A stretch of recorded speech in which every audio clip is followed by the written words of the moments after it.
लीजिए मेहरबान हो, आपके बीच में पेश है एक बात। और मौका कैसा कि एक शहरी पढ़ी लिखी नारी अपने देहाती घरवाले से किस प्रकार से कहने लगती है और वो घरवाला अपनी धर्म पत्नी को किस प्रकार से समझाता है, सुनेंगे आप इस बात के माध्यम से।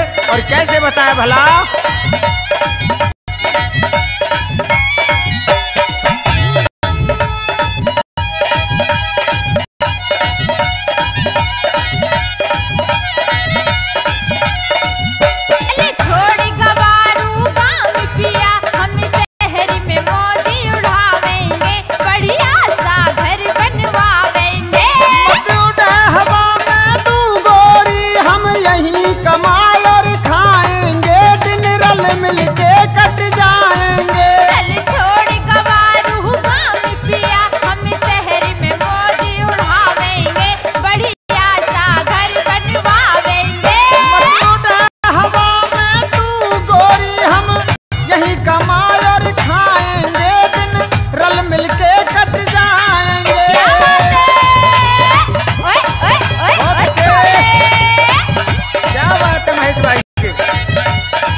भाई मुनेश कुमार सहरावत कहलव हमारी पार्टी के लिए 11,000 रुपए का पुरस्कार देते हैं। भाई के लिए बहुत बहुत धन्यवाद। और कह दे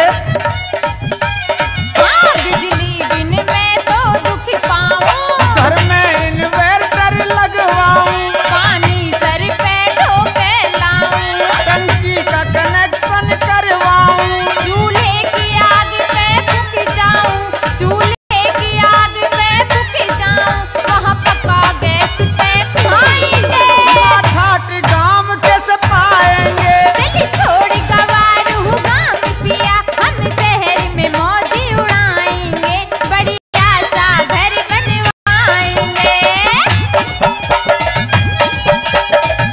बहुत अच्छे। क्या बात है?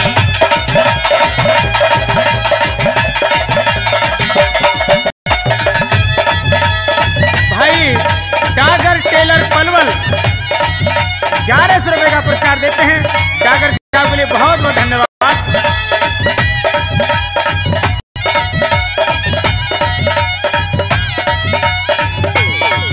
यहाँ बदबू घनी सतावे है, कहीं हरियाली लहरावे है, हर वक्त सवारी पावे है, हमारे रोडवेज बस आवे है, क्यों बात नहीं तितलावे है, क्यों बात नहीं तितलावे है, हमारे बालक पढ़ लिख जाएंगे, हम काम किसान बढ़ाएंगे, दिल्ली छोड़ गवारू गाँव पिया, हम शहर में मौज उड़ाएंगे, बढ़िया सा घर बनवाएंगे।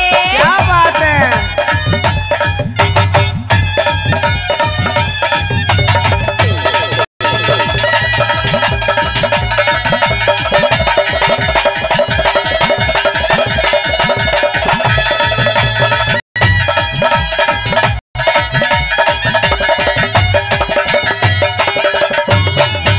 ना माने तो पी हर जाऊं, सभी ठाट शहर